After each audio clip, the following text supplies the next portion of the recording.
सारी जो selected cabinet है कुछ बिजी है, तो पहले टाइम काफ़ी हो गया, तो उन्होंने कहा कि आप शुरू कर लें, तो वो लेटर ऑन हमें ज्वाइन कर लेंगे। तो इंशाल्लाह ताला वो भी इन द मेन वाइल वो आ रहे हैं। आज का टॉपिक ही बेसिकली कैपिटल वैल्यू टैक्स है, बड़ा इंपॉर्टेंट है। इसको तो उसके ऊपर कोशिश तो की है कि उसका जो एक्ट है 2022 और रूल्स है, और कोशिश मैंने की है, मैंने एक प्रैक्टिकल एग्जांपल की एक दो बना ली है, क्योंकि वहीं जाके एक्चुअली पता लगता है कि ये है क्या बेसिकली। तो ज़रा थोड़ा सा पेशेंस रखिएगा, कुछ चीज़ें आपके साथ शेयर करनी है। ओवरऑल मैं पहले आपको एक मोटा मोटा हिसाब जो है ना क्रक्स को निकाल देता हूँ, ताकि जो पढ़ने के बाद आपने समझना वो मैं आपको पहले बता देता हूँ, वो आसान हो जाएगा फिर पढ़ने में। आपको 4 बेसिक क्वेश्चंस का 4-5 क्वेश्चंस का जवाब दिए बगैर आप किसी भी लॉ को नहीं समझ सकते। पहला, ये किसको लगेगा कैपिटल वैल्यू टैक्स, कब लगेगा, कैसे लगेगा, किसको नहीं लगेगा और किस वैल्यू पे अप्लाई होगा। ये 4-5 मोटे क्वेश्चंस है जिसका आपको पढ़ के समझ आएगा कि अच्छा भैया पहुंचना कहां पे है। उसके लिए मैंने प्रैक्टिकल एग्जांपल बनाई हुई है। अब पहली बात तो ये है कि मुझे पहला क्वेश्चन मुझे ये चाहिए, ये किसको चार्ज होगा। क्लास ऑफ एसेट्स उन्होंने 2 बनाई, एक आपका motor vehicle held in Pakistan, कौन सी वैल्यू कैसे वो बात है। तो 2 क्लासेस ऑफ एसेट्स हैं, held in Pakistan, motor vehicle. कौन से वाली वो मैं बात बता, वो मोटर व्हीकल जिसका इंजन कैपेसिटी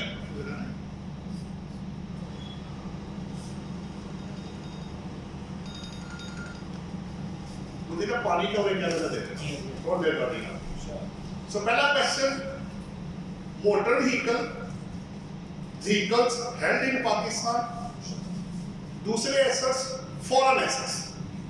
तो ये तो 2 क्लासेस होगी आपके पास।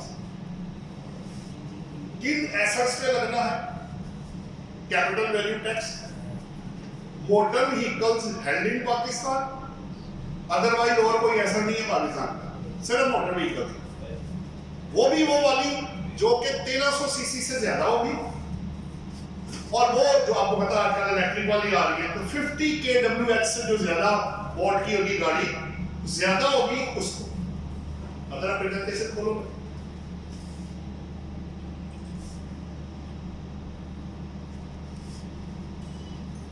नीचे आओ, नीचे और आगे, बस एक स्टेप आगे। और ये पहला जी, अगले पेज पे आओ, ये यहां रुकता है, ये लिखा हुआ है motor vehicle held in Pakistan where the engine capacity exceeds 1300 CC, यानी बराबर अगर कम हुआ तो फिर उस गाड़ी को ये नहीं चार्ज होगा। दूसरा, वो गाड़ियां जो बैटरी पावर जिनकी एक्सीड्स 50 kWh से ज्यादा होगा, वर्ड एक्सीड्स है, इक्वल और लेस फर्क हो जाएगा। चले गाड़ियां, इसका मतलब है कि सीबीटी का पाकिस्तान के अंदर सिर्फ उन गाड़ियों पे होगा जो इनमें से किसी एक में या दोनों में फॉल करेगा। पहली बात तो ये। अच्छा, इसमें ये डिफरेंशिएशन नहीं किया गया, पिछली शीट पे आओ, ये नहीं बताया गया कि ये किसके लिए। इसका मतलब है कि चाहे वो रेजिडेंट है, नॉन रेजिडेंट है, एओपी है, कंपनी है, वो सबके लिए किसको लगेगा और किस पर लगेगा। किसको लगेगा, चाहे वो रेजिडेंट है या नॉन रेजिडेंट है, लगेगा। किस पर लगेगा, उनके किस एसेट पे लगेगा, मोटर व्हीकल पे। अगर वो दोनों में से एक या दोनों में फॉल कर गया तब। मेरे पास दोनों गाड़ियां हो सकती है, 1500 सीसी की है और इलेक्ट्रिक वाली 50 वॉट kWh से भी ज्यादा वाली है, तो दोनों को ऐड किया जाएगा। कैसे, वो बात है। नंबर 1। दूसरी क्लास कौन सी है, नेक्स्ट पेज पे होगी। ये जो बी है वह है आपके फॉरेन एसेट्स, किसके लिए, रेजिडेंट इंडिविजुअल, मैंने रेडी किया हुआ है। यहां पे सिर्फ जो वर्ड है ठीक है, वो आपका है रेजिडेंट इंडिविजुअल। इसका मतलब ये हुआ कि बाकी सब इसमें से बाहर निकल गए, नॉन रेजिडेंट भी गया, कंपनी भी गई, केओबी भी कही, चाहे रेजिडेंट है non resident, only one class है और वो है रेजिडेंट इंडिविजुअल। अच्छा ठीक हो गया। किस पे? उसके टोटल फॉरेन एसेट्स पे। कब?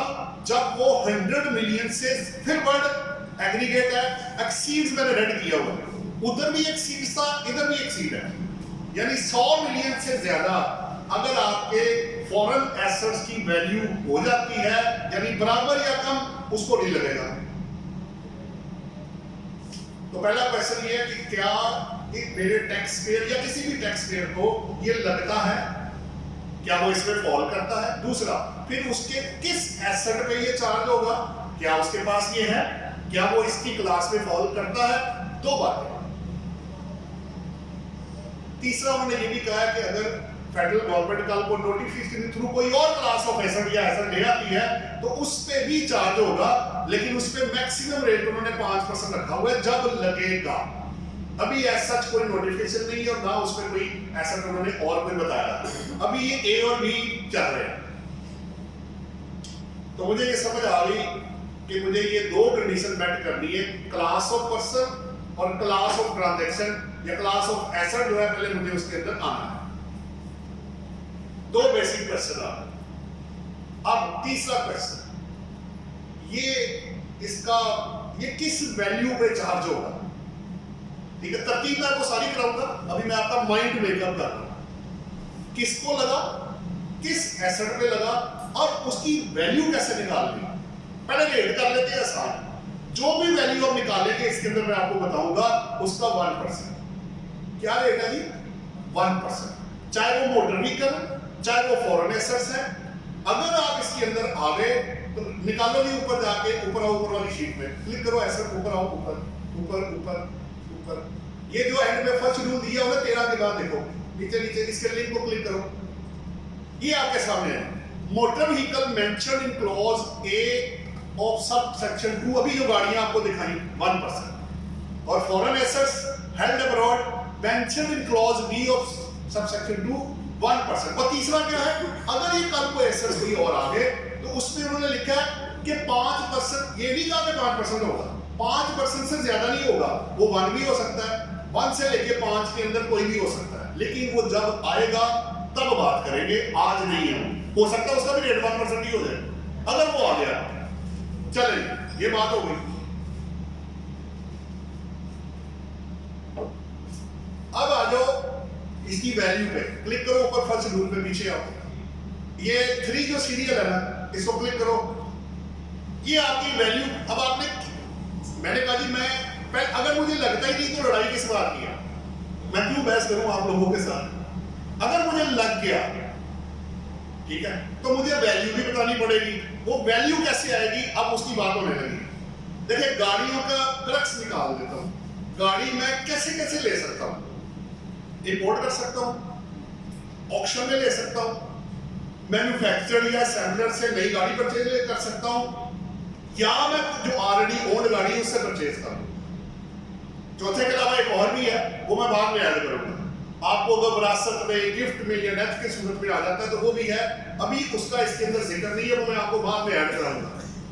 ये 4 तरीके हैं, 5 है, एक मैंने ऐड किया। इसके अंदर ये 4 तरीके हैं या 5 है, इसके अलावा छठा आपके पास है भी कोई नहीं, मुझे लेके दिखाएगा पैसा। कहां से ले गया? इंपोर्टेड कवर हो गया, ऑप्शन कवर्ड हो गया, नई गाड़ी मैन्युफैक्चर या सेमिनर कवर हो गया, मार्केट से परचेज करना कवर हो गया, विरासत, गिफ्ट या डेथ है, तो छठा तो ऑप्शन ही नहीं है आपके पास। आप सारे मिलकर सोचो कोई है और तरीका लाने का? नहीं है, उन्होंने सबको कवर किया है। स्वाय, डेथ और जो विरासत या शादी के वक्त वालों को ये 5 है। आप अपने क्वेश्चन अपने पास रख लीजिएगा, इंशाल्लाह बाद में शेयर भी तो जी लीज में वो फिर आपसे मैं बाद में बात करता हूँ, वो क्वेश्चन में आप मुझसे शेयर कर दीजिएगा। अभी बात हो रही है कि आपके नाम पे एसेट, लीज में 2 तरह होता है, एक नाम पे होता है, एक नहीं होता, ठीक है, वो अपनी जगह पे है। अब वो कहते हैं जब आप एक्वायर कर लेंगे तो कस्टम में आपको पता है डिक्लेयर्ड वैल्यू और assessed value whichever is high, तो जो उन्होंने यूज करना है आपने भी वही वैल्यू लेनी है। ठीक हो गया। ऑक्शन में लूंगा तो जो ऑक्शन प्राइस होगी, और अगर मैं असेंबलर या मैन्युफैक्चरर से लूंगा तो आपको वो इनवॉइस देते हैं जिसके ऊपर लिखा होता है इसकी प्राइस क्या है, एक्सक्लूडिंग एडजस्टेबल टैक्सेस। अगर इनकम टैक्स एडजस्टेबल है तो वो कॉस्ट का हिस्सा नहीं बनेगा। अगर आप गाड़ियों के ट्रेडर हैं तो आपको सेल टैक्स की अगर एडजस्टमेंट मिल गई तो वो भी कॉस्ट का हिस्सा नहीं बनेगा। लेकिन वो टैक्सेस जो एडजस्टेबल या रिफंडेबल नहीं होते वो कॉस्ट में ऐड कर दिए जाते हैं। मसलन मैं अगर जाती गाड़ी खरीद रहा हूं अपने इस्तेमाल के लिए तो मेरी गाड़ी के अंदर जो सेल टैक्स 17% लग के आएगा उसका इनपुट मुझे नहीं मिलेगा, वो मेरी कॉस्ट का हिस्सा बन जाएगा। तो वो टैक्सेस जो एडजस्टेबल या नॉन रिफंडेबल जो या होते हैं वो कॉस्ट का हिस्सा नहीं बनते। जैसे कस्टम ड्यूटी आप पे करते हैं तो आप उसकी कॉस्ट में ऐड करके लेकर आते हैं, पर कस्टम में असेस्ड और declared value whichever is higher number 1। Price local manufacture में जो आपकी इनवॉइस है, ऑक्शन में ऑक्शन प्राइस अगले पेज पे होगी। अच्छा, अब गाड़ियों में एक बड़ी इंपॉर्टेंट चीज है। फर्ज करें मैंने एक गाड़ी जो ली उसकी वैल्यूएशन का एक तरीका तो मैंने आपको बता दिया। अगर मैंने गाड़ी खरीदी 2021 में, अज्यूम कर लो 1300 सीसी से ज्यादा थी और मेरे नाम पे गाड़ी थी, पाकिस्तान के अंदर थी, मैंने गाड़ी 50 लाख की परचेज कर ली, मैं अज्यूम कर रहा हूं मैंने खरीदी 2021 में। अब और थोड़ा सा नीचे चले जाते हैं, जरा आसान हो जाएगा। 18 में मैंने गाड़ी खरीदी टैक्सी में 50 लाख रुपए की। उन्होंने ये कहा कि जिस साल में आप खरीदेंगे उसके अगले 5 सालों के अंदर आपको हर साल 10% डेप्रिसिएशन मिलेगी। आपने वैल्यू कम करनी है।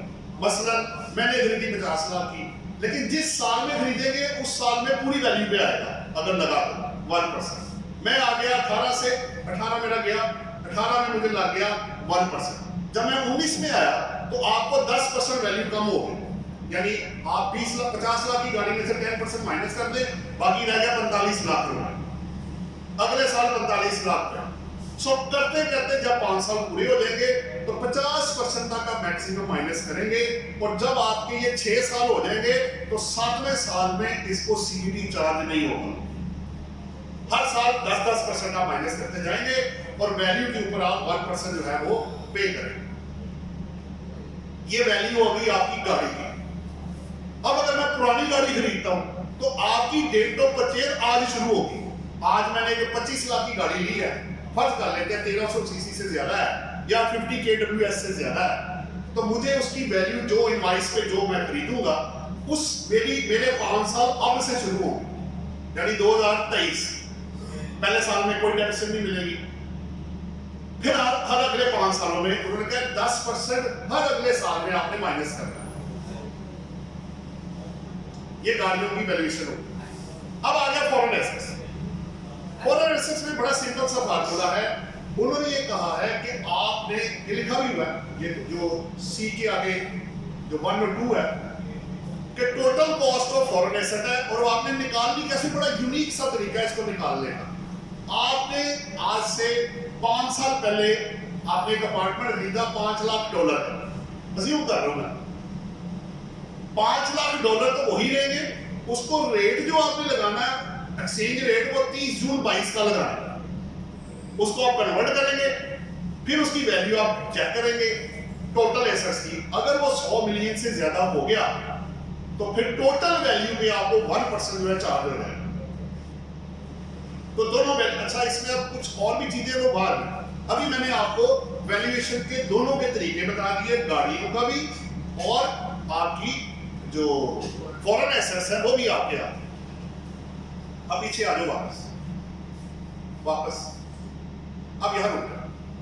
अब मैंने क्या बताया, किसको लगेगा, किस ट्रांजैक्शन एसेट्स पे लगेगा, वैल्यू क्या होगी, ठीक है। अब सवाल ये आ गया कि किस साल से लगेगा, ये शुरू कब होगा। तो गाड़ियों पे ये लगेगा टैक्स ईयर 2023 से और फॉरेन एसेट्स पे लगाया उन्होंने टैक्स ईयर 2022 से।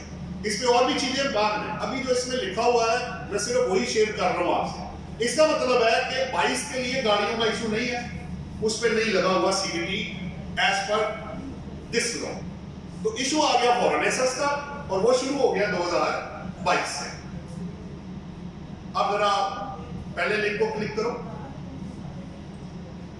ये आपके सामने दिया हुआ है, अगर आप इसको देख रहे हैं तो 2022 का नोटबंद लिखा है, लेकिन जैसे ही आप नीचे आते हैं प्रोवाइजो में, प्रोवाइजो याद रखिएगा वो लॉ का हिस्सा होता है, वो या तो ऊपर वाले की एप्लीकेशन को एक्सपेंड कर रहा होता है या कम कर रहा होता है या रिस्ट्रिक्ट या जो भी उसका पर्पज है वो क्लियर हो जाता है। तो उसने कहा कि गाड़ियों पे आप देख सकते हैं हेल्थ इन पाकिस्तान 1 जुलाई 2022 से लगेगा।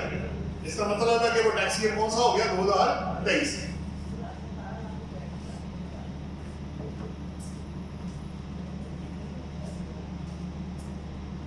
ये तो आ गया ओवरऑल आपके पास एक व्यू कि जनाब किसको लगेगा, कब लगेगा, कैसे लगेगा और किसको नहीं लगेगा, वो भी मैंने आपसे शेयर किए। ठीक हो गया, ये बेसिक 4 क्वेश्चन हो। अब आप जरा नेक्स्ट शीट पे आओ जी, पहले पीछे आओ, हेडिंग पहले दिखाओ, एसेट्स और विच सीवीटी दिखाओ, कोई मैंने दिखा दिया वो आपके सामने, वो मैंने क्लियर कर दिया। पीछे आओ वापस, आगे देखो, वैल्यू मैंने आपको बता दी थी। फिर आ गया मैनर एंड कलेक्शन ऑफ सीवीटीज में आ गया। देखिए वही असेस्ड वैल्यू है कस्टम में, अगले पेज पे आओ, अगले पेज पे लोकल मैन्युफैक्चर के लिए वही ऑक्शन वाली सेल प्राइस, और ऑक्शन है तो ऑक्शन प्राइस, आगे आओ। और अगर आप इंस्टॉलमेंट में चीज लेते हैं जैसे इन्होंने सवाल किया अभी, तो पहली जो किस्त आप पे करेंगे, अगर टाइटल आपके नाम है उसी वक्त ही पूरी वैल्यू का उन्होंने आपसे सीवीटी कलेक्ट कर लेना पहली इंस्टॉलमेंट के साथ। आप ये नहीं कहेंगे जनाब 15 इंस्टॉलमेंट है तो ये भी किस्तों में कर लें, उन्होंने क्लियरली लिख दिया कि अगर इंस्टॉलमेंट है तो पहली ही किस्त के साथ आपको सारे का सारा सीवीटी जो उसकी वैल्यू पे एप्लीकेबल होगा वो आपने देना है। लेकिन टैक्स ईयर कौन सा, 2023। अब जो बंदा काट लेगा वो क्या करे, विद इन 7 डेज आपने जमा कराना, तरीका वही है, ऑनलाइन पेमेंट कर दे, ठीक है, IBFT आप यूज कर ले, स्टेट बैंक में जमा करा दे, नेशनल बैंक में जमा करा दे, वो अपनी जगह पे इंटैक्ट है। लेकिन अगर आप फेडरल और प्रोविंशियल गवर्नमेंट के अलावा अगर कोई बंदा टैक्स काटता है तो 7 दिन का टाइम उसके पास होगा कि वो जमा करा सकता है। नेक्स्ट पेज पे आओ। अच्छा, अब आपकी गाड़ी आपने पहले से खरीदी हुई है, तब क्या होगा, क्योंकि इंपोर्ट भी गई, ऑक्शन भी गई, परचेज भी गई, तो जब आप रजिस्ट्रेशन करवाने जाएंगे, उन्होंने रजिस्ट्रेशन एक्साइज एंड टैक्सेशन वालों को एम्पावर कर दिया है कि वो उसी वक्त आपसे अगर एप्लीकेबल होगा तो उन्होंने वो 1% उसका आपसे कलेक्ट कर लेना है। तो यानी इसका मतलब है, लेकिन एक वक्त में एक साल में एक ही टैक्स पे होगा। अगर मैंने इंपोर्ट की तो फिर रजिस्ट्रेशन के वक्त नहीं होगा, अगर परचेज के वक्त हुआ उस साल में तो वो नहीं होगा। यानी एक वक्त में 1% एक ही दफा लगेगा, 2 दफा नहीं होगा। ये उन्होंने क्लियर इसमें कर दिया हुआ। नेक्स्ट पेज पे आओ। अच्छा, अब टाइमिंग क्या है, जो कट गया वो तो जमा हो गया, फॉरेन एसेट्स तो आपके पास है, अब कौन काटेगा, आपने अपनी रिटर्न के साथ विद द रिटर्न, उन्होंने फॉर्म एक अपलोड कर दिया, उसके साथ उसके चालान्स भी हैं, वो जाके आप जाएंगे ना डिक्लेरेशंस के अंदर, तो उसके अंदर दिया हुआ है कि फाइनेंस एक्ट 2022 फॉरेन एसेट की डिक्लेरेशन, वो फॉर्म ए में आप अपने एसेट्स वहां में डाल सकते हैं, और डाल के वही जो 1% आपका आएगा अगर एप्लीकेबल है तो आप उसको जमा करवाएंगे। ये उन्होंने रिटर्न के साथ डाल दिया। अगर इसके अलावा कोई मैनर वो नोटिफाई कर देता है फेडरल गवर्नमेंट, तो उस तरीके से भी आप कर सकते हैं। आगे चलो।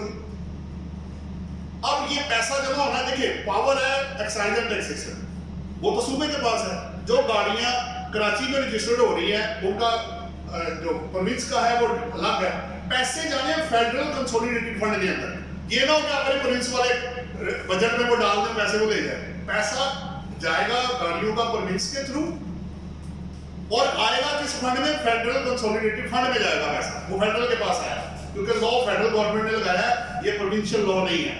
आगे चलो जी। इम्प्लीकेशन ऑफ लेट पेमेंट, अगर आप लेट पेमेंट करते हैं तो या कम पे करते हैं तो 12% डिफॉल्ट सरचार्ज है, जिस तरह इनकम टैक्स के अंदर आपका 205 सेक्शन है, उसी तरह ये एग्जैक्ट प्रिंसिपल है और वही वाला फार्मूला आप पे लग जाएगा। आगे, अगर टैक्सेशन ऑफिसर आपको मौका देंगे कि भाई ये आपकी गाड़ी है या फॉरन है, आप आगे हमें टैक्स जमा कराएं, आप नहीं कराएंगे तो आपका डिफॉल्ट सरचार्ज करके आपके अगेंस्ट ऑर्डर पास कर देंगे। आगे चलो। यहां रिवीजन की पावर आपकी एप्लीकेशन पे है, सो मोटो कमिश्नर को पावर नहीं दिया गया है। अगर कमिश्नर साहब को आप अप्लाई करते हैं, जनाब देखिए इन्होंने मुझे टैक्स ज्यादा चार्ज कर दिया या वैल्यू गलत ले ली है, आप इसको करेक्ट करके मुझे रिवाइज कर दें। अगर वो आपकी रिवीजन कर देते हैं बड़ी अच्छी बात है, अगर वो नहीं करते तो आप इसके अगेंस्ट अपील में जा सकते हैं। आगे आ रहा है वो पॉइंट, आगे चलो। रिकवरी का अलग से इसमें चैप्टर नहीं है, जो इनकम टैक्स लॉ के अंदर रिकवरी एंड कलेक्शन का चैप्टर है वही चैप्टर इस पे वो मेंशन है, वही इस पे अप्लाई किया जाएगा और रूल्स भी सारे इनकम टैक्स पर। आगे राइट ऑफ अपील, जैसे इनकम टैक्स में आपको कोई ऑब्जेक्शन है, अपील में जाना चाहते हैं, फर्स्ट अपील सेकंड अपील, वो एज इट इज इंटैक्ट है, लेकिन दो ऑर्डर, या कमिश्नर अपील या ऑफिसर इन अपील में किया हो या रिवीजन में आपकी रिजेक्शन हो गई हो, तो दोनों के अगेंस्ट राइट ऑफ अपील आपका इस सब सेक्शन 10 के अंदर ये अवेलेबल है। आगे चलो। अगर कलेक्शन और रिकवरी का कोई और मेथड या रिफंड का कोई वो डिवाइस करना चाहते हैं तो रूल्स के अगेंस्ट वैसे बने हुए हैं, वो उस पर डिवाइस फर्दर भी कर सकते हैं। कौन कर सकता है जी? एफबीआर इसके नोटिफिकेशन के थ्रू। आगे जी, अगर फेडरल गवर्नमेंट चाहे तो किसी भी एसेट या क्लास ऑफ एसेट्स को वो एग्जेम्प्ट भी कर सकते हैं आज कल ऑनवर्ड, वो आपको पता है, वो तो इनकम टैक्स और सेल टैक्स लॉ में भी ये पावर अवेलेबल है। नेक्स्ट ये तेरा लास्ट है। अच्छा, डेफिनेशन उमूमन शुरू में होती है, इसमें उन्होंने एंड पे दी हुई है। आज डेफिनेशन है 6 वही है जो इनकम टैक्स लॉ के अंदर है, एज इट इज कॉपी हुई है। Commissioner appeal, officer in revenue person, आगे आओ, रेजिडेंट इंडिविजुअल, टैक्स हियर, ये सारे 6 वही हैं, सिर्फ 2 नए आए हैं जिनमें थोड़ी सी अमेंडमेंट की गई है। टैक्स के अंदर सारा कुछ वही है, इनकम टैक्स की जगह सीबीटी आ गया, बाकी पेनल्टी फी सारा वगैरह इसके अंदर शामिल है। पीछे आओ, और पीछे फॉरेन एसेट की डेफिनेशन उन्होंने दे दी। तमाम assets, cash, bank, receivable, third party के नाम पे एसेट्स, रिसीवेबल, ये सारा कुछ इसके अंदर, दूसरों के नाम पे एसेट्स, बेनामी एसेट्स जो आपने पेमेंट की हुई है, ये सब कुछ इसके अंदर शामिल है। ठीक हो गया जी, ये आपका हो गया डेफिनेशन। आगे आओ जी, ये रेट आ गए, ये तो ये आपका जी एक्ट था। अब पहले ना रूल्स पे वापस आओ, पीछे आ जाओ। ये जी 10 रूल्स है, इसको करके मैं आपको प्रैक्टिकल एग्जांपल पे लेके जाऊंगा जो बनाई हुई है। पहले जी देखिए, शॉर्ट टाइटल है नेक्स्ट, ये रूल्स है कैपिटल वैल्यू रूल्स 2022, एसआरओ इसका आया हुआ है, आप उसको जाके देख सकते हैं और एडवांस इनकॉर्पोरेट होने। आगे चलो, डेफिनेशन ये 3 है, एक्ट, फॉर्म और ऑर्डिनेंस, और इसके अलावा जो डेफिनेशन है वो वही वाली यूज की जाएंगी जो इनकम टैक्स के रूल्स के अंदर या उसके लॉ के अंदर दी हुई है। आगे चलो, डिक्लेरेशन ऑफ एसेट, जैसे मैंने बताया फॉर्म ए आपने डिक्लेयर करना है फॉरेन एसेट्स का। गाड़ियों का अगर अभी ना लोकल गाड़ियों का उसमें जिक्र नहीं है क्योंकि वो 23 से लगना है, वो 22 से नहीं लगना, इसलिए गाड़ियां आपको लोकल वाली उस फॉर्म में नजर नहीं आएगी, पहली बात। दूसरी बात यह है कि आपने जो वैल्यू है, जारी बात है, जो रेट आपका स्टेट बैंक का 30 से 22 पे है उसको आपने लगा देना है। आगे चलो, अब स्टेटमेंट जितने लोग टैक्स काटेंगे, customs, excise and taxation, auction वाला और जो नई गाड़ी आप खरीदेंगे मैन्युफैक्चरर या सेलर से, उन्होंने एग्जैक्टली इनकम टैक्स का 165 सेक्शन कॉपी हुआ है। क्वार्टरली की क्वार्टरली और एनुअल की होल्डिंग स्टेटमेंट उन्होंने फाइल करनी है कि मैंने कितना काटा इस क्वार्टर में, एनुअल कितना काटा। इसके अलावा उनके पास ये भी पावर है, वो किसी भी पीरियड का commissioner income tax agent revenue उनसे मांग सकता है कि इस पीरियड में जितना टैक्स कटा है उसकी भाई स्टेटमेंट बना के दो और चलान लेकर आए। आगे चलो, इसमें राइट टू रिवाइज उसी तरह ही है, आप अपने 60 दिन के अंदर अपनी विदहोल्डिंग स्टेटमेंट जिसमें फाइल की अगर गलती होगी है वो रिवाइज कर सकता है। मैंने साथ इसलिए लिख दिया है। फिर आप सीआईआर को कह सकते हैं थोड़ा सा टाइम दे देंगे, टैक्स जमा करा देंगे, विदहोल्डिंग एजेंट्स की बात हो रही है और पावर ऑफ सीआईआर है तो कोई भी स्टेटमेंट आपसे मांग सकते हैं। आगे चले जाए, collection of capital value tax. अब उन्होंने फॉर्म इसके अंदर ना 4 आपके अपलोड किए फॉर्म।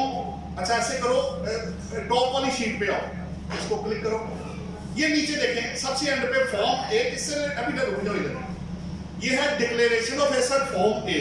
फॉर्म बी है CPR for CBT on motor vehicle और C1 और C2। C1 है capital value tax on foreign movable asset और इमूवेबल का सीपीआर उन्होंने अलग कर दिया, तो 3 सीपीआर नजर आ रहे हैं। लोकल एसेट्स भी motor vehicle held in Pakistan और मूवेबल और इमूवेबल जो फॉरेन हो गए उनके दोनों के सीपीआर करके, तो 3 उन्होंने सीपीआर उसके वहां पे फॉर्म अपलोड कर दिया। अब आप आ जाओ, कहां थे आप? कलेक्शन पे नीचे थे। आगे चलो, आगे ये आ फॉर्म बी के थ्रू आप अपना जो मैन्युफैक्चरर जो असेंबलर है उसका उन्होंने सीपीआर आप पेमेंट जिस तरह करना चाहें, स्वैप के थ्रू करना चाहें, सीपीआर के थ्रू, नेशनल बैंक जहां भी आपने करनी है तो फॉर्म बी के थ्रू आप पेमेंट करेंगे। जो भी होल्डिंग एजेंट है, ये collection of capital value tax उसकी बात हो रही है। अगर आप C1 के अंदर है तो फौरन अब आपके पास है, आपने C1 फॉर्म फिल करना है और C2 करना है, जो भी एप्लीकेबल होगा उसके मुताबिक वो आप चालान उसी तरह ही IRS में से जनरेट करके आप जमा करा देंगे। और इसके अलावा all sums being capital value, ये क्या जी क्या है, हाँ स्टेट बैंक, नेशनल बैंक जहां आप जमा कराना चाहते हैं। आगे चलो जी, वही मैंने आपको पहले करा दिया था। आगे चलो, collection of tax from defaulter. अगर एक बंदा, इसमें ना दो हिस्से हैं, अच्छा इन दोनों का पढ़ेंगे ना सेम वर्डिंग यूज हो रही है, सिर्फ वो ब्लैक वाला जरा नजर रखिएगा। पहले वाला है by the person liable to pay the tax और by the person required to collect and pay the tax. देखिए, जब आपने ऑक्शन में लिया, आपको इंपोर्ट हुआ या आपने उससे लिया नई गाड़ी वाला, तो टैक्स उसने काटा था, उसने जमा करना है, वो ऊपर वाले में कवर्ड है, liable to pay the tax, और नीचे वो है the person required to collect and pay the tax. ये दोनों अलग अलग है, बाकी दोनों से वो रिकवरी कर सकते हैं, जाहिर बात है उनका टैक्स है, जैसे इनकम टैक्स भी होता है। जो विदहोल्डिंग एजेंट है वो उससे भी ले सकते हैं, और जिसके ऊपर अपनी वित्तीय रिटर्न लायबिलिटी है वो भी जमा करा देगा, तो दोनों को वो कवर कर गए हैं। आगे देखो जी, इसके बाद जो रिकवरी है, अच्छा इसमें ये भी है वही वाला प्रिंसिपल, अगर आपने किसी एम्प्लॉय को तनख्वाह दी, आपने टैक्स नहीं काटा लेकिन उसने जमा करा दिया, तो प्रिंसिपल अमाउंट आप दोबारा नहीं ले सकते। इसमें भी यही है, अगर काटना था कलेक्टर ने या ऑक्शन में या उस तरह नहीं कटा, आपने जमा करा दिया, तो दोबारा उससे टैक्स नहीं कलेक्ट किया जाएगा, लेकिन विदहोल्डिंग एजेंट को 12% जो डिफॉल्ट सरचार्ज है वो अपनी जगह पे इंटैक्ट रहेगा अगर पड़ता होगा। अच्छा जी, अच्छा अब किसी बंदे का अगर टैक्स गलती से ज्यादा जमा हो गया है, ये गलती हो गई है, इसमें फिलहाल फॉर्म एक को रिवाइज करने की पावर नहीं है, आप कमिश्नर के पास रिवीजन के लिए या अपील के अंदर जाके आप उसको कंटेस्ट कर सकते हैं। आगे चलो जी, रिकवरी रूल्स वही हैं जो इनकम टैक्स के हैं, वो एज इट इज, क्योंकि उन्हीं को पावर दी है। आगे पेमेंट ऑफ रिफंड, अब मेरा पैसा ज्यादा चला गया तो मैं अप्लाई करूंगा, प्रोसेस वही है, इनकम टैक्स की तरह एग्जैक्टली वही प्रोसेस है। आप एप्लीकेशन देंगे, जनाब मेरा टैक्स ज्यादा कट गया है, बनता था 1 लाख, आपने 2 लाख लिया या 1.5 लाख, मेरे पैसे वापस करें। वो आपकी एप्लीकेशन लेंगे, उसको वेट करेंगे, आपसे चालान बनवाएंगे, कोई और लायबिलिटी तो नहीं निकलती, उसको चेक करके आपके पैसे जब बनते होंगे तो आपको वापस कर देंगे। लेकिन अगर कल को पता लग गया कि गलती से चले गए और ये बनता नहीं था, तो वो उसको रिवर्स भी कर सकते हैं, जैसे कंजम्पशन सर्टिफिकेट आपका कैंसिल हो जाता है बाद में, तो पावर उनके पास, उन्होंने रिफंड की, कैंसिलेशन की या अदरवाइज इंटैक्ट रखी है। आगे देखो, फिर आपका revision of by the commissioner है, इसमें एक इंपॉर्टेंट चीज है, पहली बात तो ये सो मोटो पावर नहीं है उनके पास, आप खुद अप्लाई करेंगे, और उनका टाइम उन्होंने रखा है कि अगर वो डायरेक्शन दे देते हैं अल्टरेशन की तो 120 डेज है, विद इन 120 डेज जिस दिन इनको कमिश्नर अपील का वो ऑर्डर मिलेगा, उसके 120 दिन के अंदर तक उसका इफेक्ट जो है वो आ जाना चाहिए उसके अंदर। अब वो अगर उससे ज्यादा होगा तो क्या होगा, वो इसके अंदर फिलहाल नहीं लिखा हुआ। आगे चलो, आप राइट ऑफ अपील है, आप वही प्रोसेस जो इनकम टैक्स के अंदर है, कमिश्नर अपील वही है, ट्रिब्यूनल वही है, उन्हीं के पास आप जाएंगे। आगे देखो जी, ये खत्म हो गया। ये एक चार्ट था जो फॉर्म ए है, जिसके अंदर वो आपके मुख्तलिफ एसेट जो फॉरेन है उनकी एक लिस्ट पड़ी हुई है, मूवेबल और इमूवेबल, आप उसमें फॉरेन करेंसी भी डालेंगे, रेट भी आप डालेंगे, वो आगे वैल्यू खुद ही। ये एग्जांपल के तौर पे मैं आपको अभी एग्जांपल आप निकालोगे इसको खत्म करो, वो दूसरे के अंदर वापस आओ और उसकी एग्जांपल दिखाओ। वही एग्जांपल मैंने इसके अंदर फीड कर दी थी ताकि फीडिंग में आपको प्रॉब्लम ना हो। आगे चलो, आगे बस इधर उठो, ये आपके पास एग्जांपल है जी, देखें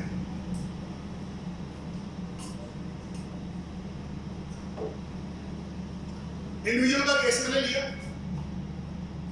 करेंसी मैंने यूएस डॉलर, जाहिर बात है जहां से मेरा एसेट आया है, 2 कंट्रीज है, और एक मैंने जीबीपी का जो रेट है वो चार्ज की।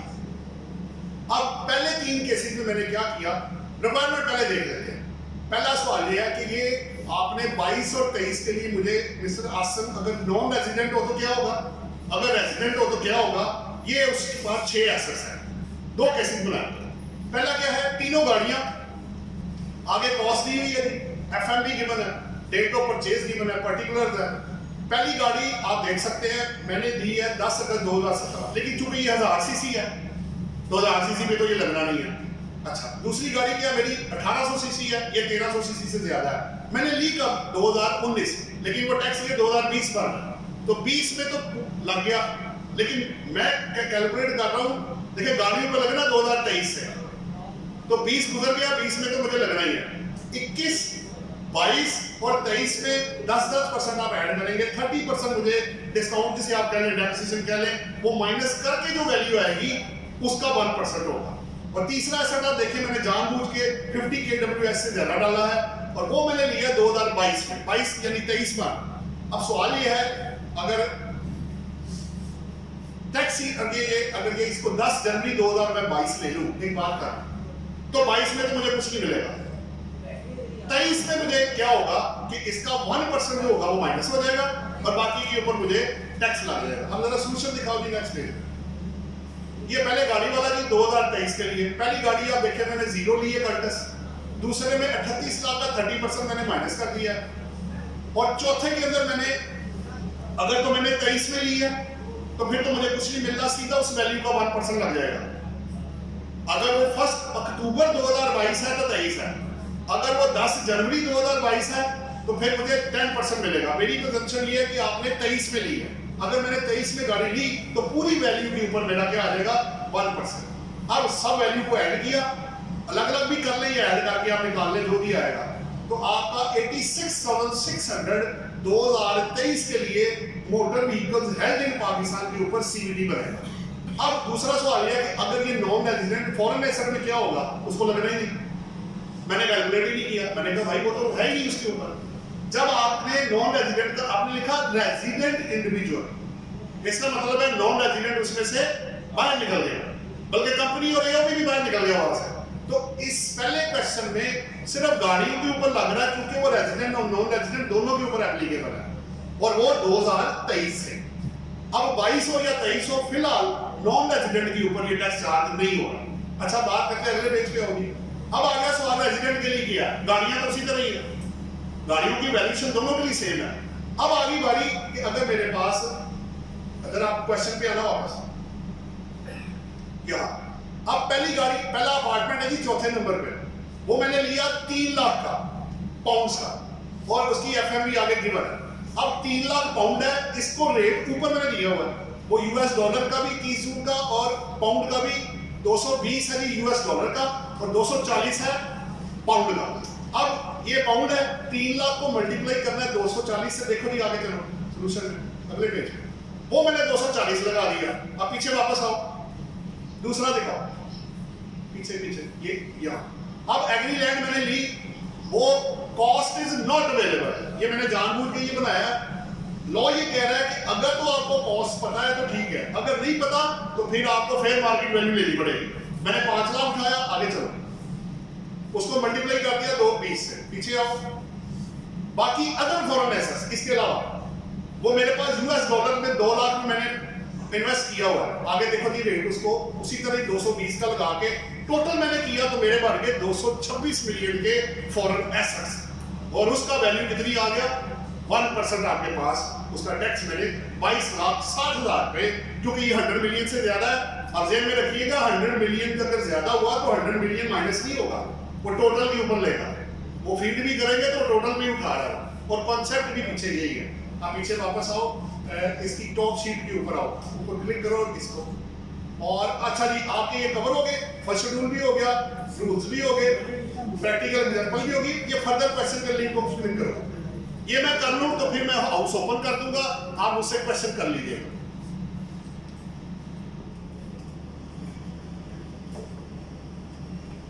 लाइट आ गई,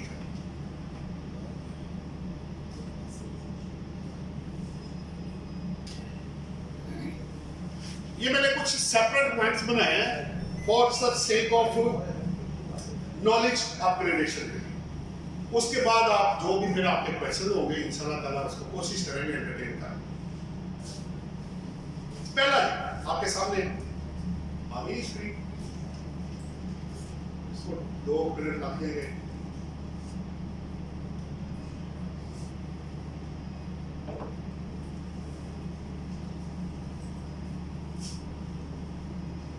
वो 2 मिनट लगेंगे इसको हीट अप होने में ना। एकदम से नहीं होगा।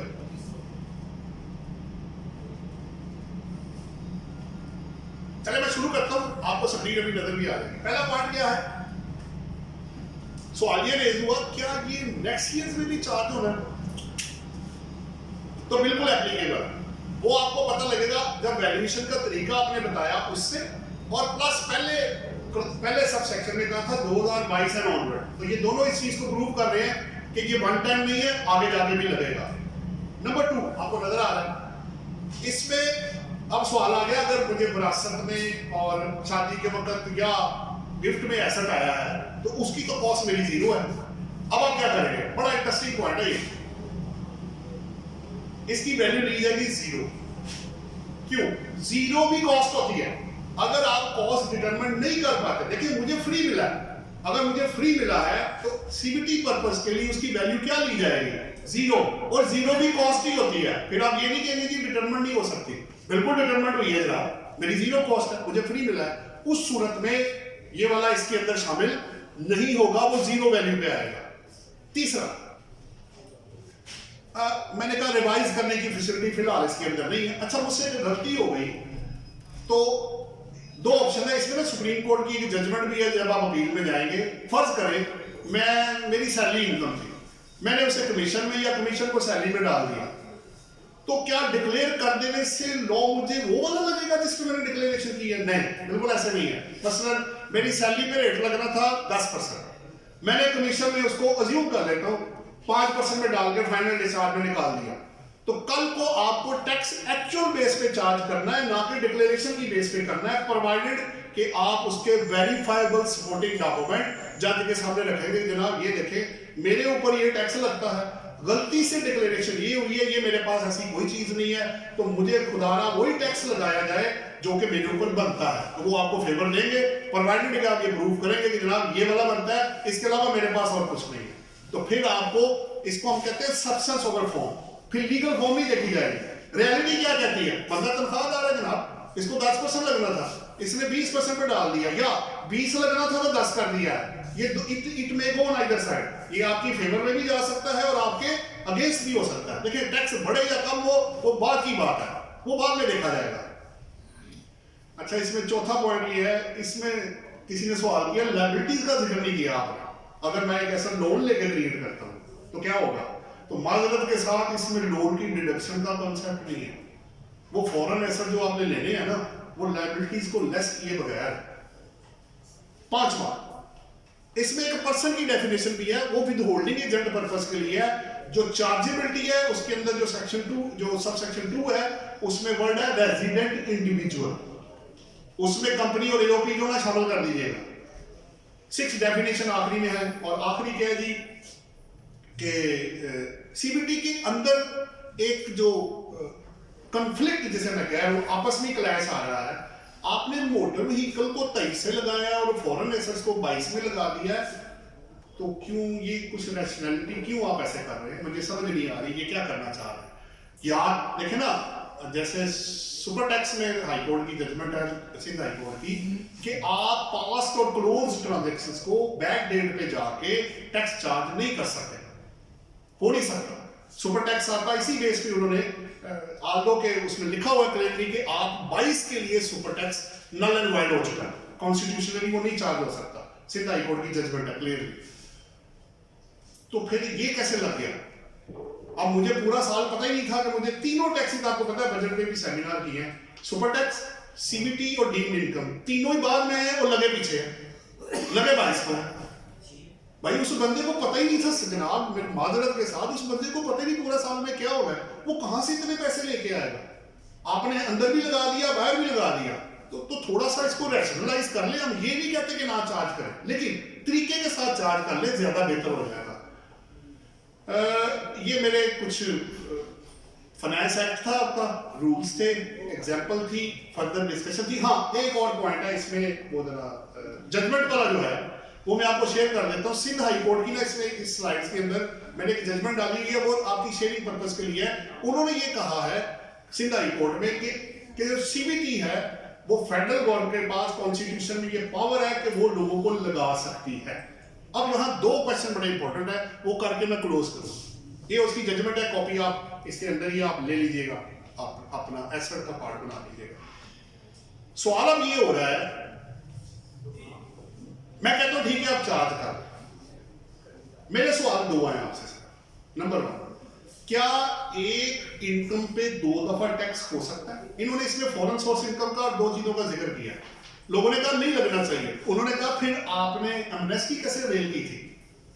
एमनेस्टी के लिए तो आप सारे एसेट कवर कर रहे हैं और टैक्स पर्पज के लिए कहते नहीं लग सकता। मैंने कहा ठीक है, मान ली मैंने बात आपकी। मुझे ये बताएं कि फॉरेन सोर्स ऑफ इनकम पे तो टैक्स क्रेडिट भी होता है ना। एक इनकम पे 2 दफा टैक्स नहीं है, एक एसेट पे 2 दफा कैसे टैक्स हो गया? वो भी तो उसी पैसों से है। तो अगर लॉ फॉरेन सोर्स इनकम पे मुझे फॉरेन टैक्स क्रेडिट देता है तो आप मुझे सीवीटी में भी क्रेडिट देना। मैंने उनको भी टैक्स देना है, लगा या नहीं लगा, आपको भी देना है। तो 2 दफा टैक्स हो रहा है ना। आप मुझे अगर फॉरेन सोर्स इनकम पे आप लगा सकते हैं लगाएं, बट उसका क्रेडिट तो मुझे देना। इंटरनेशनल मुझे बाई चांस से मुझे काम करने का मौका मिल गया, एग्रीमेंट जो डबल टैक्सेशन ट्रीटी के मुख्तलिफ कंट्रीज के, हर कंट्री का एग्रीमेंट डिफरेंट है। पाकिस्तान का जिन कंट्री से साइन है वो क्या करते हैं, आपको टैक्स क्रेडिट देते हैं। आपके लॉ के अंदर लिखा हुआ है 101, 102, 103। वो जो दूसरे कंट्रीज है, कुछ डिडक्टेबल एक्सपेंडिचर लोग कर रहा है, कोई क्रेडिट दे रहा है, हर एक का तरीका अपना है। But there is something for the double to avoid the double taxation treaty. देखिए नाम क्या है, avoidance of double taxation treaty agreements, कि एक इनकम पे 2 दफा टैक्स नहीं होगा। जैसे मैं अगर बिजनेस इनकम रेजिडेंट के तौर पे बाहर टैक्स दे देता हूं, मैं वो इनकम पाकिस्तान में ले आता हूं या बता देता हूं, तो बाहर का टैक्स या पाकिस्तान का टैक्स जो कम होगा वो उसमें से माइनस होगा। तो क्रेडिट तो वो दे रहा है। तो सीवीटी में भी मैं ये कहता हूं लगाएं, पर जो ड्यू क्रेडिट है वो दे दें। नंबर 1। नंबर 2, इस जजमेंट में ये तो हेल्ड हो गया कि आपको लगना चाहिए, लेकिन अभी तक लाहौर हाई कोर्ट में पेंडिंग जजमेंट्स पड़ी हुई है। ये शुरू कब से होना है? सवाल ये है, क्या आप पास और क्लोज ट्रांजैक्शन को लगा सकते हैं? ये भी एक क्वेश्चन है। ये जैसे सुपर टैक्स अगर फेवर में जा सकता है कि पास और क्लोज ट्रांजैक्शन को नहीं लग सकता, तो फिर सुपर टैक्स और जो सीवीटी है और जो 7E है वो भी तो 22 से ही आपने लगाया है ना, वो भी तो पास एंड क्लोज ट्रांजैक्शन है, उसको भी जरा देख ले। तो ये जी कुछ पॉइंट्स थे, जजमेंट्स थे, लाहौर हाई कोर्ट में ये पेंडिंग पड़ा हुआ। अब वो क्या करते हैं, कब से शुरू करेंगे, किसको आएगा नहीं आएगा, वो अभी पेंडिंग पड़ा हुआ है। सिंध हाई कोर्ट ने सिर्फ कॉन्स्टिट्यूशनैलिटी की बेसिस पे जजमेंट दी है कि ये लग सकता है, लेकिन स्टिल चूंकि और चीजें अभी थ्रैश होनी है, तो इंशाल्लाह ताला with the passage of time जैसे जैसे वो चीजें आएंगी वो सामने आना शुरू होगी। लेकिन लोगों को 7E आपको पता है, सीवीटी और सुपर टैक्स के नोटिस इशू होने शुरू हो गए हैं। ये जी मेरे पार्ट पे कुछ जो मैं कर सका, मैंने कोशिश की कि इसको सम अप करके आपको क्लियर करें। अब आपने अगर मुझसे कुछ क्वेश्चन करना है इससे रिलेटेड, अनकॉमन क्वेश्चन बाद में कर लीजिएगा, सीवीटी से कनेक्टेड क्वेश्चन आप अभी कर सकते हैं मेरे साथ। कोई चीज आपके ज़हन में आती हो या आप शेयर करना चाहते हो।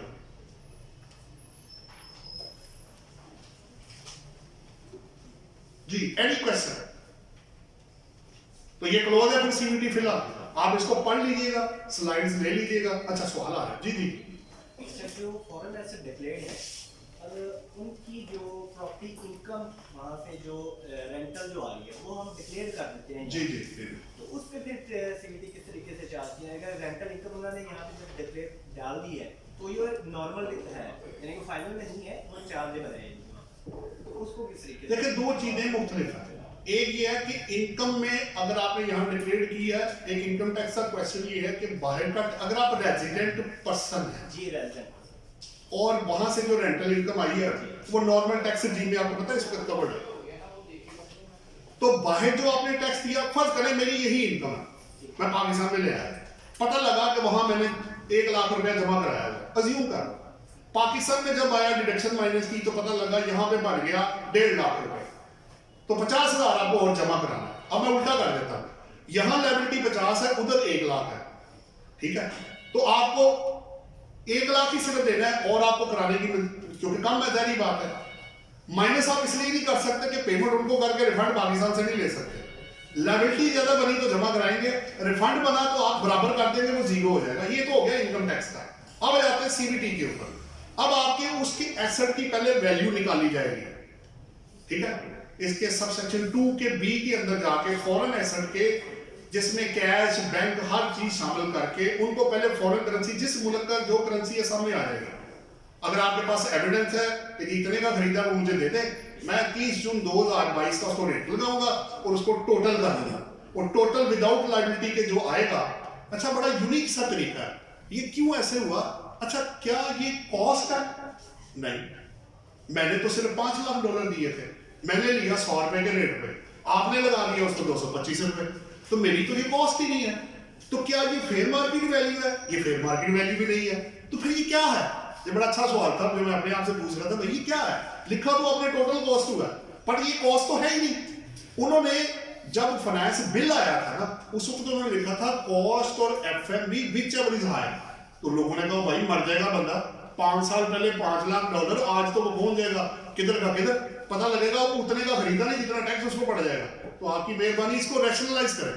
जब इसका फिर एक्ट आया तो उन्होंने एफएमबी को बीच में से निकाल दिया।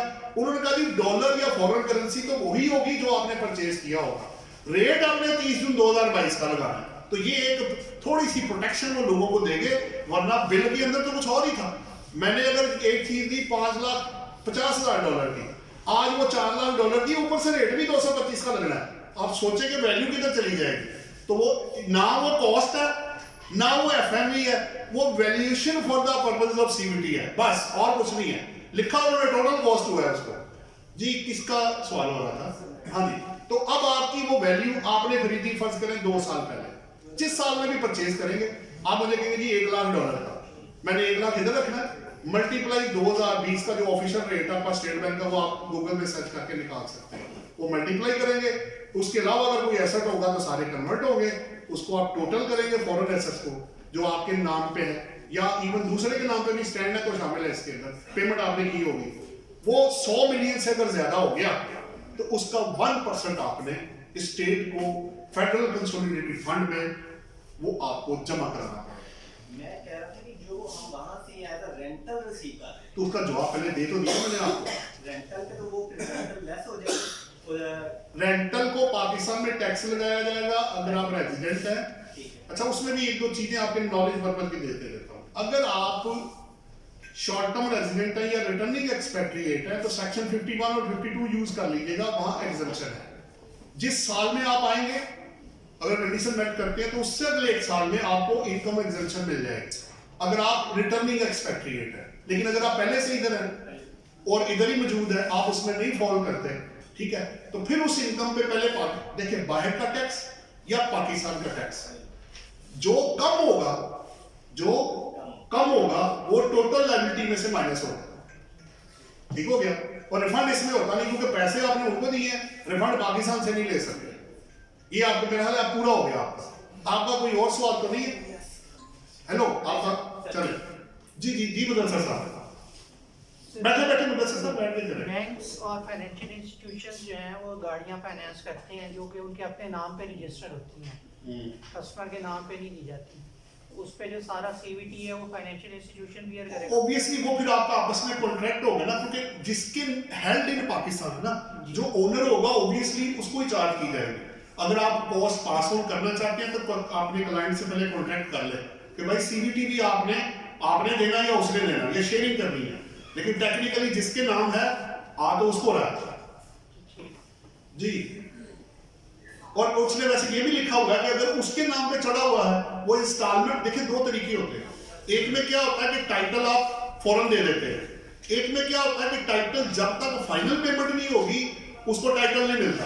अगर वो टाइटल पहले ले गया तो वो देगा, और अगर टाइटल आपके पास है तो मेरा ख्याल है कि फिर आपके पास ही आएगा जी। इसमें लिखा हुआ है इंस्टॉलमेंट सेल वाला, इंस्टॉलमेंट में टाइटल उसके पास होता है, लीज में टाइटल लेसर के पास होता है जब तक फाइनल पेमेंट ना कर दे जी। Any question? क्योंकि ठीक है, फिर आप रिकॉर्डिंग भी हो गई है, अपलोड भी हो जाएगा, वो उसमें से भी देख लीजिएगा, मटेरियल भी ले लें, इसको पढ़ भी लें। फिर भी कोई क्वेश्चन होगा तो नंबर तो आपके पास है मेरे, आप मेरे साथ शेयर कर सकते हैं। हाँ, वो मिर्जा साहब ने एक जजमेंट आपके साथ शेयर करनी है जी, वो जरूर लेकर जाए। मिर्जा साहब काफी मेहनत कर रहे हैं आपके लिए, वैसे भी मेहनती है, ना भी करें तो इनको करना तो पड़ेगा। तो मिर्जा साहब आप आ जाए, अपनी सीट संभालें। बट साहब एक क्वेश्चन आउट ऑफ टॉपिक है जी तो कर लें सर विद होल्डिंग एजेंट के मतलब लाइन मैं sale tax with holding sale tax registered unit हूँ, एओपी में स्टेटस है। इसमें 2021 में आके पहले थ्रेशोल्ड नहीं था विद होल्डिंग एजेंट के लिए, 2020 के बिल में आ गया कि 100 मिलियन। जी ऐसा ही है। अब 153 की बात कर रहे हैं। 153(7)(j हाँ जी ठीक है। फिर आया कि अब मैं उसमें से एक्सक्लूड हो गया हूँ कि या इस कोई पर्सन नहीं देखिए होगा। जिस साल में वो अमेंडमेंट आई है उससे और ओवरवर्ड। जी अच्छा खाली ये नहीं देखा जाता, दो पॉइंट अलग अलग है। पहले आप कहेंगे कि जी अगर 20 में आया है हाँ जी तो उससे पीछे वालों में वही रहेगा पुराना, ओनवर्ड वो लग जाएगा। लेकिन ओनवर्ड के अलावा आपने बाकी भी क्लॉजेस पढ़ने हैं। जैसे अब एक इंटरेस्टिंग चीज बताता हूँ, अगर आप ऊपर से निकल गए, अगर आप बिल्डर और डेवलपर हुए तो नीचे टर्नओवर नहीं है, वो विदाउट टर्नओवर के बिल्डर और डेवलपर को भी होल्डिंग एजेंट उठा लेगा। तो आपको तमाम क्लॉजेस से बाहर निकलना है उस साल में जो एप्लीकेबल था, तो तभी आप विदाउट एजेंट नहीं होंगे। ठीक हो गया, एक तो हो गया ना आपका क्लॉज, एक बाकी क्लॉज भी चेक करने हैं आपने, कहीं इधर से निकल के नीचे जाके ना फंस जाए या ऊपर ना फंस जाए। समझ आ रही बात आपको? तो तमाम अगर आप विदहोल्डिंग एजेंट नहीं है तो उस साल में जो 7 है या 9 है जो बताता है क्या आप तमाम क्लोजेस से बाहर निकल गए। अगर आप निकल गए हैं जो उस साल में एप्लीकेबल था तो जनाब फिर कोई जरूरत नहीं है काटने की। लेकिन नील की विदहोल्डिंग स्टेटमेंट फाइल करनी लाजमी है, क्योंकि सैलरी तो आपको पता 149 एवरी एम्प्लॉयर ने करनी होती है। तो स्टेटमेंट है जरूर फाइल कर दें, अगर विदहोल्डिंग एजेंट हैं तो काटें, नहीं है तो नहीं काटें। ठीक हो गया जी? और मेरा ये इशू बना है 2021 का। तो आपको जवाब आ गया ना, आप इसको कवर कर लीजिए। और कोई तो जी सर एक क्वेश्चन जी सर, क्वेश्चन ये कि जो कॉन्ट्रैक्टर हैं नॉर्मली अब जब हम गुड्स सेल करते हैं या सर्विसेज प्रोवाइड करते हैं तो हमारा जो टैक्स है वो हेल्ड हो जाता है। ठीक है सर, जब हम आते हैं इसमें कॉन्ट्रैक्ट्स के अंदर 153C में, उसमें वो कॉन्ट्रैक्टर जो होता है वो एक तो काम कर रहा होता है, कुछ चीज़ें ली हैं और चीज़ें लेके आगे गवर्नमेंट को वो दे देता है। फॉर एग्जांपल कोई इक्विपमेंट्स हैं कंप्यूटर से रिलेटेड जो है वो सेंटर से लिए और गवर्नमेंट को दे दिए। इस केस में वो वहाँ से इनवाइस लेगा 17% की फी सेंटर से, और जब वो गवर्नमेंट को सेल करेगा फॉर एग्जाम्पल गवर्नमेंट को देगा, क्या तब भी उसने इनवाइस इशू करनी है? देखिए बात दो चीजें, सेल टैक्स का स्पेसिफिक क्वेश्चन है ना। अगर आप रजिस्टर्ड पर्सन हैं सेल टैक्स के साथ और ATL की लिस्ट में लाजमी है, तो अगर आप एग्जेम्प्ट सप्लाई में, जीरो रेटेड में या रिड्यूस रेट में ना गए, ये 3 चीजें पहले आपको चेक करनी है। क्या आपका client exempt from sale tax तो नहीं है? क्या वो जीरो रेटेड में फॉल तो नहीं करता फिर शेड्यूल में या अदरवाइज या ऐसा रोज में, या रिड्यूस रेट एक शेड्यूल में तो नहीं आता? अगर आप तीनों से बाहर निकल गए और एग्जम्पशन भी नहीं है, रिड्यूस रेट भी नहीं है, ठीक है, जीरो रेटेड भी नहीं है, तो फिर ऑब्वियसली आपको जो एप्लीकेबल रेट है, जो स्टैंडर्ड रेट है 17% है, वो आप उसको चार्ज करके आगे कलेक्ट करके, तो इनपुट आउटपुट अगर लो आपको इसकी एडजस्टमेंट देगा, वो सेक्शन 7, 8, 9 वो सारी कंडीशन मेट करके तो आप कर सकते हैं, लेकिन सब्जेक्ट टू बाकी चीजें पढ़ने के बाद। गवर्नमेंट वैसे नॉर्मली होती है ये प्रोविंशियल गवर्नमेंट वो कहते हैं जी हम टैक्स फ्री है, हमें ना चार्ज किया जाए, तो फिर उससे पहले उनका वो देखना पड़ेगा कि हमने उनको ये जो चार्ज करना है ये डिपेंड करता है। देखिए अब जरा ज़हन में रखिएगा कि जब आप सेल टैक्स का लॉ ये कहता है अगर फेडरल और प्रोविंशियल गवर्नमेंट को सप्लाई करेंगे तो एग्जेम्प्ट होगा, उनके बनाए हुए इदारों को एग्जेम्पशन नहीं है। ठीक है, अगर उनका बनाया हुआ इदारा है तो स्पेसिफिकली उसको एग्जेम्पशन नहीं है, चाहे FTN नंबर ही हो उसके पास, तो उसको 17% अगर एप्लीकेबल है तो चार्ज करके आपने इनवॉइस जनरेट करनी है, वरना वो कल वो आपको नोटिस देंगे कि तुमने टैक्सेबल सप्लाई या गुड्स या सर्विसेज इतनी दी है, इस पे जो सेल टैक्स, क्योंकि सेल टैक्स आपको पता है सप्लाई करने वाले को और इंपोर्टर के ऊपर वो चार्ज करते हैं, तो फिर आप उस वक्त कहाँ से पैसे लेकर आएंगे इतने? वो कहेगा जी आपसे साथ कॉन्ट्रैक्ट हुआ था, इस प्राइस में सेल टैक्स शामिल है, जब कॉन्ट्रैक्ट किया था तो सेल टैक्स अलग लिखना था ना आपने, अगर नहीं लिखा तो वो कहते जी अंदर ही शामिल है इसके, अब आप पे करें। तो इसलिए पहले ही टर्म्स एंड कंडीशन क्लियर कर लें ताकि कल को ये प्रॉब्लम ना हो, और 1-2 लोगों को ये प्रॉब्लम आई भी है जब नहीं चार्ज किया, तो फिर इसलिए बेहतर है कि लिख दे। इसमें एक और चीज लिख दे साहब, आखिरी पॉइंट कहते हैं कि ये प्राइस हमारी है, जो एप्लीकेबल टैक्सेस होंगे वो आप पे करेंगे।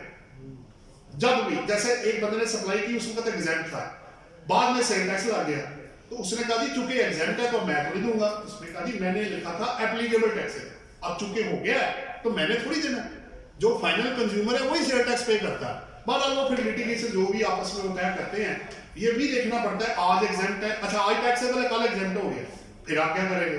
तो वर्ड बेहतर यही होता है कि जो एप्लीकेबल प्राइसेस होगी फिक्स करने की बजाय वो गवर्नमेंट को आपने वो तो स्टेट को देनी है ना, कि वो कारोबार नहीं आपको करने देंगे।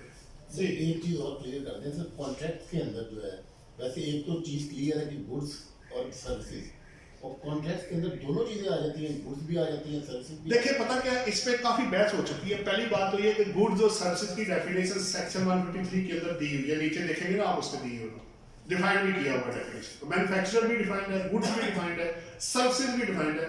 कॉन्ट्रैक्ट के अंदर देखिए, कॉन्ट्रैक्ट ऑब्वियसली वो डिपेंड करता है कि आपका एग्रीमेंट पढ़ना पड़ेगा, वो किसको कवर कर रहा है। आप खाली गुड्स लिख के उसको कॉन्ट्रैक्ट नहीं कह सकते, खाली सर्विसेज को नहीं कह सकते, उसमें लेबर कॉन्ट्रैक्ट है, कैरिज कॉन्ट्रैक्ट है। अब उसमें एक और भी चीज आपको ध्यान में रखनी है, अब 3% वाला भी आ गया हुआ है, वो जो स्पेसिफाइड 16-17 सर्विसेज है, कोरियर वाले, आपके आईटी वाले, ठीक है, सिक्योरिटी गार्ड वाले, तो कहीं 3% में तो नहीं चला गया, कहीं 8% में तो चला गया, कहीं 10% में तो नहीं चला गया। तो जो एप्लीकेबल टैक्स होगा जिसमें आपका कॉन्ट्रैक्ट या सर्विस कॉन्ट्रैक्ट या एम्प्लॉयमेंट कॉन्ट्रैक्ट, ये कौन सा कॉन्ट्रैक्ट है भाई, नाम बताओ, इसकी क्लॉजेज पढ़ाओ, फिर आपने उनसे तय करना है कि आपने मेरा टैक्स कितना काटना। हमारा भी एक इस तरह मसला आ गया था, तो उन्होंने कहा जी हम आपको 3% वाला, हमने कहा जी हम रिड्यूस वाले में नहीं आते, आप हमारे सर्विसेज के अंदर डालें। आपने हमारा अगर कंपनी है तो 8%, अदरवाइज आपने 10% जो है हमारा टैक्स जो है वो काटना है, और काट के इवन अदरवाइज हम ज्यादा पे कर रहे हैं, आप कंफ्यूजन ना क्रिएट करें, क्योंकि कल को अगर आपने ना जमा कराया, आपने ना दिया, आप तो बच जाएंगे, हम किधर जाएंगे, हमारा तो इदारा बंद हो जाएगा।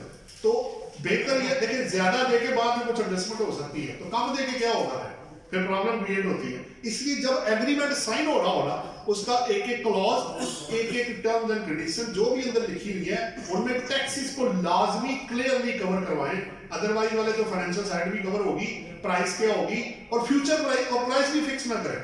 आजकल जिस तरह प्राइसेस चेंज हो रही हैं, मैं आपके साथ 100 रुपया रेट तय कर लूं, मेरे क्लाइंट के साथ हुआ, उसने 100 रुपया रेट तय किया, पता लगा कोरोना आ गया, कॉन्ट्रैक्ट पेंडिंग हो गया, उसने कहा जी जब तक मुकम्मल नहीं होगा 100 रुपया रेट ही होगा। अब जैसे ये वापस हुआ, पता लगा प्राइसिंग 200 से ऊपर चली गई है। उस बंदे ने, इतना अच्छा वो बंदा है कि उसने इंक्रीज प्राइस लिए बगैर वो कॉन्ट्रैक्ट पूरा किया, क्योंकि वो रिलेशन पूरा रखना चाहता था, डिफॉल्ट में नहीं जाना चाहता था, रेड लिस्ट में नहीं जाना चाहता था। तो कभी कभी क्लाइंट को रिटेन करने के लिए ज्यादा कॉस्ट भी पे करनी पड़ती है, क्योंकि गुडविल का मामला होता है। आपका आपका 5वां हो गया, एक करते हैं, तो फिर आप जब लास्ट में पहुंचोगे बता देना, ये लास्ट ठीक कर लो। Sir profit and loss account इसका सेम जैसे हम गुड्स का परचेज डालते हैं जी, जी। या लेबर के एक्सपेंस डालते हैं, जी, जी। इनडायरेक्ट एक्सपेंसेस जी, जी। तो सेम इसी उसी तरह देखें, बनेगा। आप गुड्स में है, सर्विसेज में है, कॉन्ट्रैक्ट में है, आप जहां भी हैं प्रॉफिट। हाँ एक चीज है, अगर आप सर्विसेज रेंडर कर रहे हैं तो जनरली आपका ग्रॉस प्रॉफिट नहीं निकाला जाता, क्योंकि डायरेक्ट कॉस्ट वो नीचे प्रॉफिट एंड लॉस में आ रही होती है। वरना कॉन्ट्रैक्ट और जो गुड्स है उसका सीधा profit and loss sale minus cost of sale होता है। जैसे बेस्ट एग्जांपल आपके पास नॉन प्रॉफिट ऑर्गेनाइजेशंस है जो कि सेल परचेज नहीं करती, डोनेशन ली, सब्सक्रिप्शन ली, मेंबरशिप ली, प्रॉफिट ऑन डेट लिया, वो रिसीव करके आगे खर्चे कर रहे होते हैं, तो उनका इनकम एंड एक्सपेंडिचर बनाया जाता है, उनका प्रॉफिट एंड लॉस नहीं हम बनाते, क्योंकि उनका पर्पस प्रॉफिट कमाना नहीं होता। तो ये लेकिन आप किसी भी कंपनी के अकाउंट्स उठाएंगे, वो सर्विसेज में भी डायरेक्ट कॉस्ट माइनस कर रहे होते हैं। अगर ऐसी कोई चीज है, लेकिन फार्मूला चूंकि सर्विसेज में ग्रॉस प्रॉफिट होता नहीं ना, वो तो सीधा profit and loss he, net profit या नेट लॉस आता है। तो ये दोनों चीजें होती है जहां आप डिफरेंशिएट कर देंगे तो लेकिन रिजल्ट एक ही आएगा, आप विद जीपी बनाए या विदाउट जीपी बनाए, नेट प्रॉफिट आपका एग्जैक्टली वही आएगा। आप लोगों का कोई और क्वेश्चन तो नहीं कि क्लोज कर दूं जी? अगर कोई इदारा सेल टैक्स से एग्जम्प्ट है, उसकी क्या कैसे एंट्री करेंगे? नहीं, उसको इनवॉइस जो है आपने जो एग्जाम्प्ट है उसको सप्लाई की है। हाँ जी। अब दो चीजें मुख्तलिफ है, अजान होने यार ये पानी तो दे देना, और है इधर चले।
आपके सवाल का जवाब देता हूँ। मुदस्सिर साहब, आपके सवाल का एक और मेरे ज़हन में जवाब आया।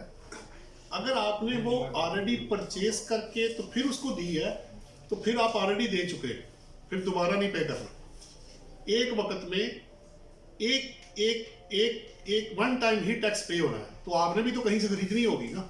तो वो परचेज करते वक्त जो आप पे करेंगे ना, इंपोर्ट करेंगे ऑक्शन में या अदरवाइज, तो वो उस वक्त आपको चार्ज हो गया होगा, दोबारा फिर उसको करने की जरूरत नहीं होगी, क्योंकि वो अब आपका है ना फिलहाल। अब जो अगर उसका पास ऑन हो गया तो फिर उसका शुरू हो जाएगा, ठीक है ना। आपने दे दिया, उसका अलग, आपका अलग होगा। अच्छा सॉरी,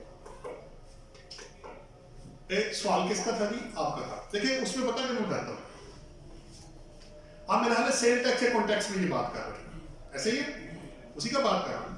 देखिए बात ये है, अगर एक party exempt from income tax या सेल टैक्स है, दो ही बनेंगे ना आपके, उधर आ जाओ या उधर आ जाओ। तो जब मैंने उसको सप्लाई करनी है तो मैंने अपना कानून देखना, उसका नहीं देखना। क्या मुझे सप्लाई करते वक्त लॉ ये फैसिलिटी 6 शेड्यूल में या अदरवाइज मुझे दे रहा है कि आप विदाउट सेल टैक्स चार्ज किए उसको चीज सप्लाई करें? अगर उसकी सप्लाई और इंपोर्ट एग्जेम्प्ट है तो इसका ये मतलब नहीं है कि मेरी हो गई। मैंने अपनी बात करनी है। मुझे जैसे एक मैं आपको 1-2 मिसालें देता हूं इनकम टैक्स के ना। एग्रीकल्चर इनकम आपको पता सेक्शन 41 में एग्जेम्प्ट है। अब लॉ ये कहता है कि एग्जम्पशन जिसको दी जाएगी, जिस एक्सेंट तक दी जाएगी, वो टू दैट एक्सेंट ही आपने इस्तेमाल करनी है। ठीक हो गया? जैसे बेबू सर्टिफिकेट आप लेना, बेबू सर्टिफिकेट में लॉ ये कहता है कि जो पेयर होगा वो बेबू सर्टिफिकेट या पेंशनर अकाउंट के सर्टिफिकेट या उनके अकाउंट पे वो टैक्स नहीं काटेगा। अब इसका मतलब अक्सर लोग ये लेते हैं कि जो रेसिपिएंट है वो एग्जेम्प्ट हो गया। वो भाई उसने पेयर को एग्जेम्पशन दी है, रेसिपिएंट को नहीं दी। रेसिपिएंट के लिए मैक्सिमम रेट उन्होंने 10% रखा हुआ, ठीक है। तो वो एग्जेम्पशन उसकी है, आपकी नहीं है। आपने जो सप्लाई करनी है, आपसे सवाल किया जाएगा कि सेक्शन 3 में आपकी टैक्सेबल सप्लाई हुई, आपने उसको की, उसकी सप्लाई अगर एग्जेम्प्ट है तो आपकी सप्लाई एग्जेम्प्ट नहीं हो जाएगी। आपको अपने कॉन्टेक्स्ट में रेलिवेंट शेड्यूल या एसआरओ या लॉ पूरा पढ़ना पड़ेगा, उसके बाद आपको एग्जेम्पशन मिलेगी, वो आप तक एक्सटेंड। और इस पे नंबर ऑफ जजमेंट्स अवेलेबल है, ये मैं बताता चला। एग्जेम्पशन में जिसको मिलेगी, जिस वक्त मिलेगी, जिस एक्सटेंट तक होगी, आप उसी तक ही इस्तेमाल करेंगे। जैसे एग्री इनकम एक बताता हूँ, प्रैक्टिकली बंदे ने सवाल किया कि जनाब मेरी एग्री इनकम है, मैंने कहा सेक्शन 41 में एग्जेम्प्ट हो, पीआरए को वो एग्री इनकम का जो है ना प्रोविंस को दे देना।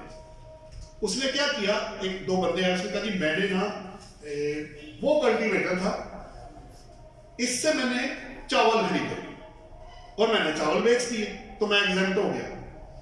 आप एग्रीकल्चरिस्ट नहीं है, आप एग्री इनकम की डेफिनेशन में फॉल नहीं कर रहे। वो ओरिजिनल एग्रीकल्चरिस्ट या रेंट इन काइंड वाले को दिया गया है। अदरवाइज जो आगे ट्रेड करेगा उस पे इनकम टैक्स अकॉर्डिंगली या सेल टैक्स अगर एप्लीकेबल हुआ तो वो चार्ज किया जाएगा।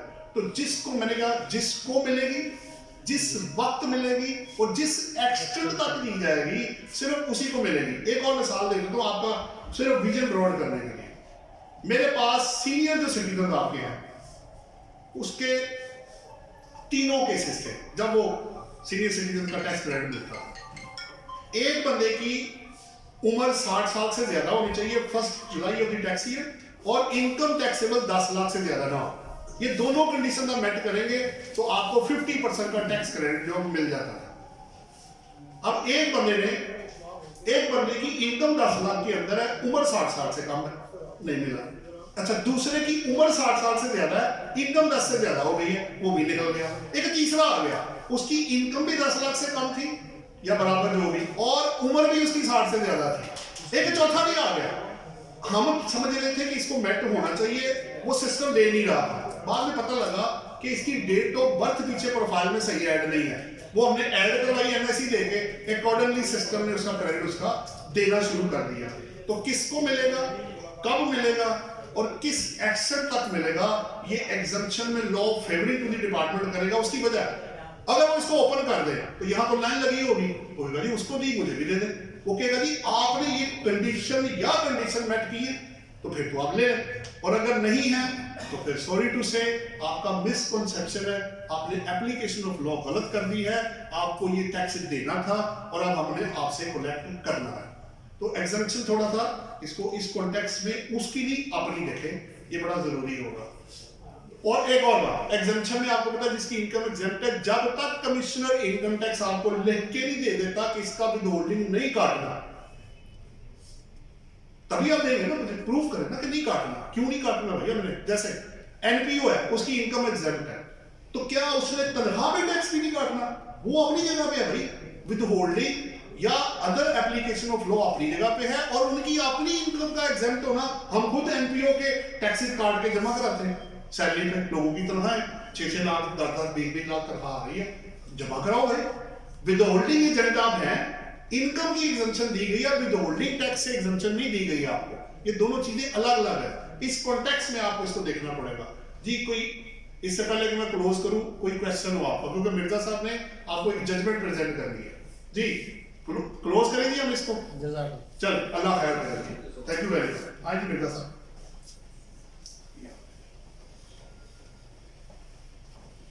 साहब देखो जी,